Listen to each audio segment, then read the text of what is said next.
আপনি কি জানেন মানুষ কখন সবচেয়ে বেশি একা হয়ে যায়? যখন তার আর কারো বিরুদ্ধে কোনো অভিযোগ থাকে না।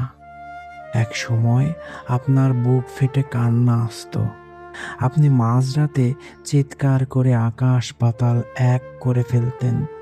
কিন্তু আজ আজ আপনি একদম নিশ্চুপ। এই নীরবতা কোনো পরাজয় নয়। এই নীরবতা হলো এক চূড়ান্ত জয়। আপনি আজ তাকে ঘৃণা করার শক্তিটাও ব্যয় করতে চান না। কারণ ঘৃণা করতে গেলেও তো একটা সম্পর্কের প্রয়োজন হয়। আজ সে আপনার কাছে কোনো শত্রুও নয়। সে আজ আপনার জীবনের এমন এক ধূলিকণা যা আপনি শুধু ফু দিয়ে উড়িয়ে দিয়েছেন। আপনার এই দীর্ঘ 10 বছরের নির্বাসন কি আসলেও সার্থক? প্রবাসের এই যান্ত্রিক জীবনে আপনি নিজের রক্ত জল করে যাকে সুখী করতে চেয়েছিলেন, সে কি একবারও আপনার এই নিঃসঙ্গতার কথা ভেবেছে? হয়তো না। আপনি যখন বিদেশের তপ্ত রোদে ঘাম ঝরিয়েছেন, সে তখন হয়তো অন্য কারো হাতের স্পর্শে আপনার অস্তিত্বটাই মুছে ফেলেছে। এই অবিচার সহ্য করা কঠিন, কিন্তু তার চেয়েও কঠিন হলো দিন শেষে একলা ঘরে ফিরে আয়নার সামনে দাঁড়িয়ে নিজের এই বিধ্বস্ত রূপটা দেখা। আপনি কার জন্য নিজেকে শেষ করে দিচ্ছেন? যার কাছে আপনার ত্যাগ কেবল একটা কর্তব্য ছাড়া আর কিছুই ছিল না। নিজেকে চিনুন।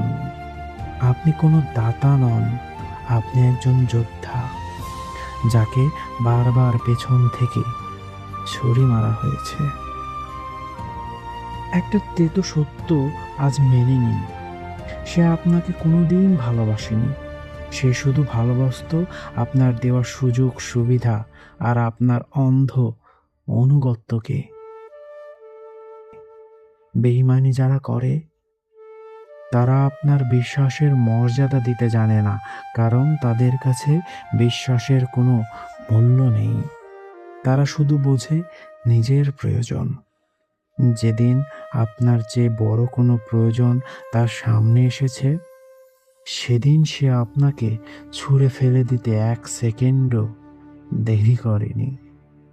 আর আপনি আজও তার দেয়া ক্ষতের বিচার চান। কার কাছে চান? যে নিজের বিবেককে অনেক আগেই বিক্রি করে দিয়েছে। তার কাছে বিচার চাওয়ার মানে নিজের আত্মসম্মানকে আবারও ধুলোয় মেশানো। লোকে আপনাকে আজ নিষ্ঠুর বলে, বলুক। আপনাকে অহংকারী বলে, বলতে দিন। তারা জানে না এই পাথরটা তৈরি হতে কতগুলো তপ্ত আগুনের পথ আপনাকে পাড়ি দিতে হয়েছে। আপনি যখন একা কেঁদেছেন, তখন কেউ পাশে ছিল না। আপনি যখন নিজের ধ্বংসাবশেষ থেকে নিজেকে আবার গড়েছেন, তখন কেউ হাত বাড়িয়ে দেয়নি। আজ আপনি কারো মায়া বা করুণার ধার ধারেন না। এই যে আপনি আজ একা থাকতে ভালোবাসেন, এই যে আজ আপনি আর কাউকে বিশ্বাস করার প্রয়োজন বোধ করেন না, এটাই আপনার শ্রেষ্ঠ রূপান্তর। আপনি এখন একাই এক অজেয় দুর্গ, যার ভেতর প্রবেশ করার ক্ষমতা আর পৃথিবীর কোনো বেঈমানের নেই। আজকের এই ভিডিওটার সাথে সাথে আপনার ভেতরের কিছু পুরনো মানুষটাকে দাফন করে দিন। যে মানুষটা ভিক্ষা চাইতো, যে মানুষটা অন্যের জন্য নিজের জীবন শেষ করে দিত, তাকে আজ মুক্তি দিন।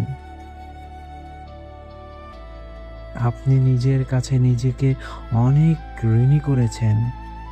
অনেক তো হলো অন্যের জন্য বাঁচা, এবার একটু নিজের জন্য বাঁচুন। যে চলে গেছে তাকে তার পাপের সাথে থাকতে দিন। আপনার পৃথিবী এখন আপনার হাতের মুঠোয়।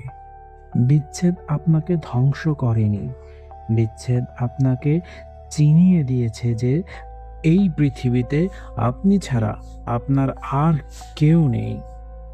বিদায়, হে আমার অতীতের ভগ্ন অবশেষ। আজ আমি নতুন সূর্যোদয়ের দিকে পা বাড়ালাম।